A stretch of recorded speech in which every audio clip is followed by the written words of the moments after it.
তুমি সিগারেট খাও? জি খাই তো। কেন খাও? কেন খাই সেটা তো মুখে বলে প্রকাশ করতে পারবো না, তবে আমার একটা নির্ঘুম রাত যদি আপনার হাতে তুলে দিতে পারতাম তাহলে হয়তো আপনি বুঝতেন কেন আমি সিগারেট খাই। এখন থেকে আর কখনো সিগারেট খাবা না। কেন খাবো না? আমি বলছি তাই। কে আপনি? আর আমি আপনার কথাই বা কেন শুনবো? জানি না, আমি বলছি তাই শুনতে হবে।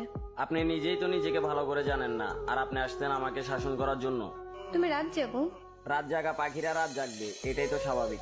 আজকে রাত থেকে ভালো ছেলের মতো তাড়াতাড়ি ঘুমিয়ে পড়বা। এই যে ম্যাডাম, 2-4টা ঘুমের ওষুধও আমাকে রাত জাগা থেকে বিরক্ত করতে পারে নাই, আর আপনার মুখের কথায় আমার রাত জাগা থেমে যাবে বললেই হলো। জি বললেই হবে। মুখের ওপর কথা বলবা, একদম মেরে সোজা বানিয়ে ফেলবো। আপনার কথা শুনে মনে হলো আমি একটা খেলার পুতুল, যেরকম নাচাবেন সেরকমই নাচবো। এত অবসল কেন তুমি? নিজেকে অগোছালো করে রাখতে ভালো লাগে তাই। নিজেকে গুছিয়ে রাখতে পারো না? যেখানে নিজের জীবনের প্রতি কোনো মায়া নেই সেখানে জীবনটা গুছিয়ে কি করবো?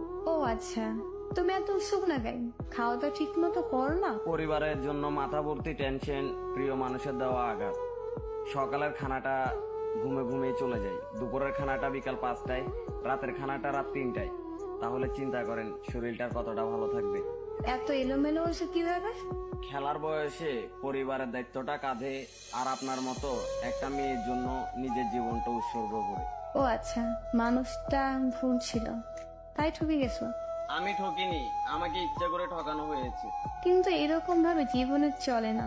কাল থেকে সকাল তাড়াতাড়ি উঠবা, খাবার পরে দুপুরে নামাজ পড়া, বাসায় এসে গোসল করবা, দুপুরের খাবার খাবা, আর রাতের খাবার 10টার ভিতর খেয়ে নিবা।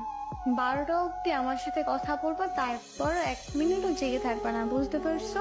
নির্ঘুম রাত, অনিয়মে খাওয়া আর অগোছালো জীবন, সেটা হয়তো আমি আর কখনোই চেঞ্জ করতে পারবো না। এভাবেই হয়তো চলতে থাকবে আমার জীবন গাড়ির চাকা।